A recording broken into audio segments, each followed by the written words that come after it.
जैसा कि कल हमने बात की थी कि हम कक्षा 6, 7, 8 के गणित को लेकर वीडियो बनाएंगे ऑनलाइन क्लासेस के लिए। तो उसी क्रम में कक्षा 7 और 8 में हम देखते हैं पहला पार्ट जो है हमारा वो है परिमेय संख्याओं को लेकर के। तो हमारे इस पाठ के लिए कक्षा 7 और 8 दोनों के बच्चे देख सकते हैं। तो आइए बच्चों, हम अपने पहले पार्ट की ओर बढ़ते हैं, जिसमें सबसे पहला पार्ट हमारा दिया है परिमेय संख्याएं।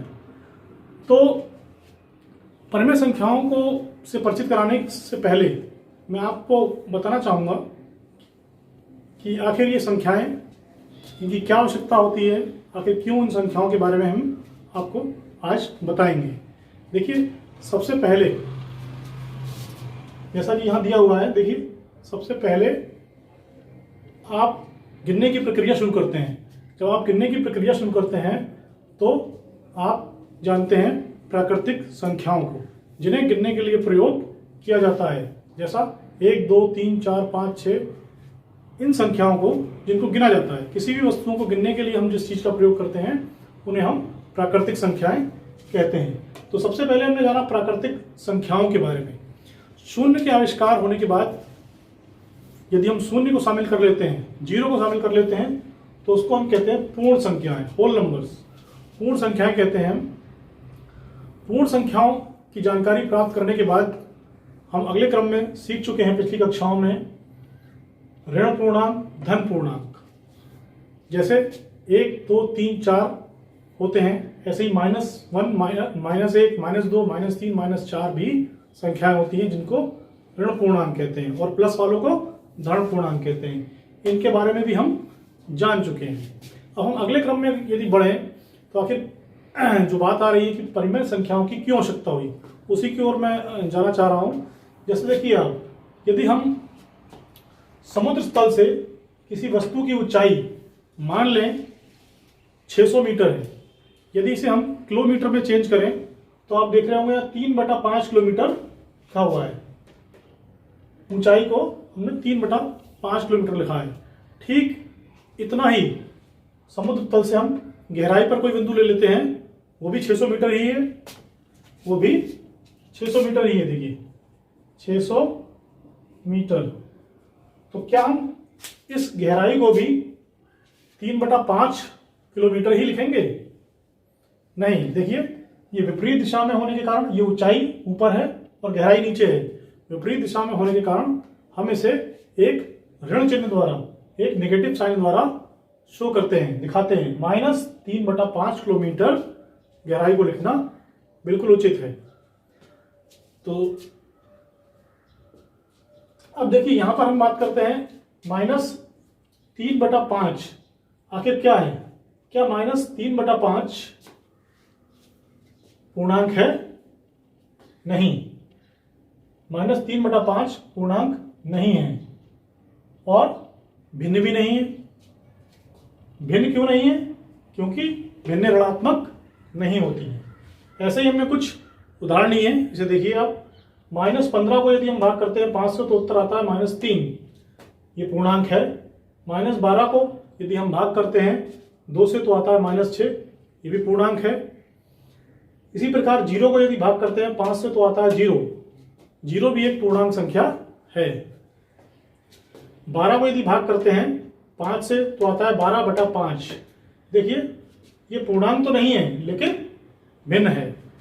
इसी प्रकार -12 को यदि हम 7 से भाग करते हैं तो उत्तर हमारे पास आता है -12/7। अब ना तो ये पूरी संख्या पूर्णांक है और ना ही भिन्न है, क्योंकि हम पहले ही बता चुके हैं भिन्न ऋणात्मक नहीं होती है। 13 को भाग करते हैं -3 से, तो यहाँ -3 आने के कारण ना ये पूर्णांक है और ना ये भिन्न है। तो इस प्रकार की जब संख्याएं हमें देखने को मिलती हैं तो ऐसी संख्याओं को सम्मिलित करने के लिए संख्या पद्धति का विस्तार किया गया और इन संख्याओं को नाम दिया गया परिमेय संख्याएं। देखिए, यहां पर हम बात करते हैं परिमेय संख्याएं। तो इन संख्याओं को नाम दिया गया परिमेय संख्याएं। अब हम परिमेय संख्याओं की परिभाषा पर आते हैं। परिमेय संख्याओं की परिभाषा इन उदाहरणों के आधार पर निकाली गई है। P/Q इसमें P अंश Q हर है, तो अंश बटा हर P बटा Q के रूप में होती हैं, अर्थात अंश बटा हर के रूप में होती हैं, जहां P और Q पूर्णांक है। पूर्णांक धन भी हो सकते हैं और ऋण भी हो सकते हैं, लेकिन कभी भी किसी भी स्थिति में Q का मान 0 नहीं होगा। अब तो ये तो ध्यान रखिए कि परिमेय संख्याएं P बटा Q के रूप में होती हैं, जहां P व Q पूर्णांक है, नेगेटिव धन भी हो सकते हैं और ऋण भी हो सकते हैं, और Q किसी भी स्थिति में 0 नहीं हो सकता। अब कुछ कंडीशन है, देखिए ये एक पूर्णांक है, पूर्णांक -5 के नीचे हम हर में 1 लिख सकते हैं, इससे इस संख्या पर कोई भी अंतर नहीं पड़ेगा। इसी प्रकार किसी भी पूर्णांक को हम ले लें तो नीचे हम 1 लिख सकते हैं, अर्थात जितने भी पूर्णांक हैं वो परिमेय संख्याएं होती हैं। इसी आधार पर यदि हम 0 को भी लिख सकते हैं, 0 के नीचे भी हम 1 लिख सकते हैं, उत्तर 0 ही आएगा। अर्थात देखिए यहाँ पे हमने कहा था कि 0 पूर्णांक है, ठीक है। यदि कोई पूर्णांक है तो वो परिमेय संख्या हो सकता है, जिस प्रकार 0 पूर्णांक होते हुए भी यहाँ पर आया है कि 0 भी एक परिमेय संख्या है। आगे बढ़ते हैं। सभी भिन्न परिमेय संख्याएं हैं, जितनी भी भिन्न हैं वो परिमेय संख्याएं तो हैं, लेकिन सभी परिमेय संख्याएं भिन्न नहीं है। देखिए लिखा भी है, परंतु सभी परिमेय संख्याएं भिन्न नहीं है। उदाहरण के तौर पर यहाँ दिया भी गया है, देखिए भिन्न 3/5, 1/2, 5/4। इसी प्रकार से हम बहुत सारी भिन्नों को ले लें तो देखिए P बटा Q, जहाँ Q का मान 0 नहीं है, P बटा Q, ये भी पूर्णांक है, ये भी पूर्णांक है, ये भी पूर्णांक है, ये भी पूर्णांक है। इस प्रकार ये सारी भिन्न परिमेय संख्याएं हैं। अब आते हैं -3, पूर्णांक तो है, 7 नीचे पूर्णांक है, इन दोनों को मिला करके ये पूर्णांक नहीं है, क्योंकि पूर्णांक पूरी संख्या होती है। अब ये भिन्न क्यों नहीं है? क्योंकि ये ऋणात्मक है। इसी प्रकार इसमें भी है, देखिए माइनस, इसी प्रकार इसमें भी है और इसी प्रकार इसमें भी है। ऊपर भी चिन्ह माइनस का अंश में भी हो सकता है, हर में भी हो सकता है, या दोनों में हो सकता है। तो ये जो संख्याएं हैं, इस तरीके की संख्याएं हमारी केवल परिमेय संख्याएं कहलाती हैं। ये केवल परिमेय संख्याएं होंगी, ये भिन्न नहीं है। तो आज हमने जाना कि परिमेय संख्याएं क्या होती हैं। अगले